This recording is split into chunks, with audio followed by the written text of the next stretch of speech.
Hey everyone, Christian here from Food, Travel, and Everything in Between. Today I'm sharing with you 3 easy steps to follow on how to claim the Ontario Staycation Tax Credit. I know it's really hard for people to actually plan activities. That's why I actually created a company called Hang. So Hang is a company that creates hangout itineraries based on your preferences and on your group preferences so that you can really focus on what really matters, enjoying time with your people that matters in your life. So if you're very interested, please go check it out at hang.tips. Currently we're looking for beta testers in Ottawa, but if you're outside the city, you can still sign up and you'll be on the wait list. So what is the Ontario Staycation Tax Credit? The Ontario Staycation Tax Credit is actually a new measure set in place this year, and I guess it's going to be temporary from what the Ontario government says. It allows Ontarians to claim up to 20% of their eligible accommodation expenses. That includes Airbnb, campgrounds, hotels, lodges. Individuals can claim to $1,000, and people with families can claim up to $2,000. Are you eligible? You need to be from Ontario, so you need to be an Ontario resident. Unfortunately, only one individual per family can claim the credit for the year. However, you can include all the expenses from different family members for accommodations.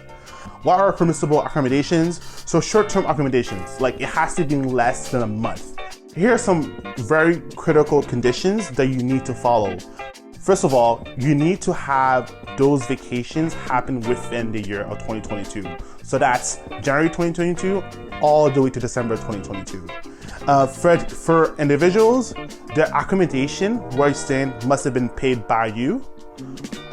For a family, it could have been paid by you or for your spouse And you need a detailed receipt. The receipt needs to show your HST, GST, where you're staying, the person you're paying. Like if they're like an Airbnb, for instance, a host, they basically give their name where you're staying, the location. And basically you need the date of stay, the name of the payer, and a reasonable amount considered as an accommodation. And for those wondering, you can claim this accommodation for multiple trips. So let's say for instance, you spent some time in Kingston and you also went to Toronto, you can claim all those accommodation expenses. So it doesn't have to be for one trip, it can be for multiple trips. So what is not permissible? Timeshare agreements, not permissible, not now. It's a no, right guys? Stay on a boat, train, or other vehicles that can be self-propelled, for instance, like RVs, boat stuff, that's not permissible as well. Like I said, reimbursement, you cannot profit from this tax credit. That's why they do not want you to use it if you get reimbursed for your staying. So often than not, if you're doing like a travel trip and your work's paying for your lodging, you cannot use this Ontario Staycation Tax Credit. It must have been paid by you or your spouse or someone in your family. Expenses incurred, like I said, cannot be incurred from school or from work. So if your work's paying for your lodging, if your school's paying for your lodging, you cannot use it or claim it. Also as well, travel expenses such as gas, meals, entertainment, knick-knack stuff like you buy along you're traveling, you cannot use it or claim it on the Ontario Staycation Tax Credit. It's only for accommodations. How to claim it? You can only claim it on your personal income tax and benefit return for 2022, regardless whether or not you owe tax. So here are the 3 easy steps you can do. So book accommodations, they keep a detailed receipt. So that's the first step. Book accommodations, keep the detailed receipt. Second, keep a copy of your detailed receipt and your records.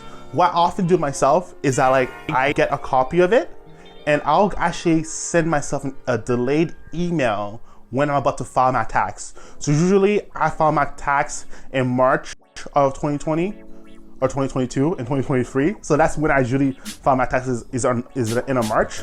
So this delayed email will be sent to me in March 2023. And once I get a delayed email, I just know, okay, perfect time for me to do it. I'll go ahead and file it. And that'll be the last step, is to actually file it. Please like and subscribe to this video if you like it, enjoy it. Share with your friends and family. Currently, I'm at 21 subscribers, but I would love to have 100 subscribers by the end of the year. Thanks again for listening to my video. My name is Christian Alphonse from Food, Travel, and Everything in Between. I'll see you next time.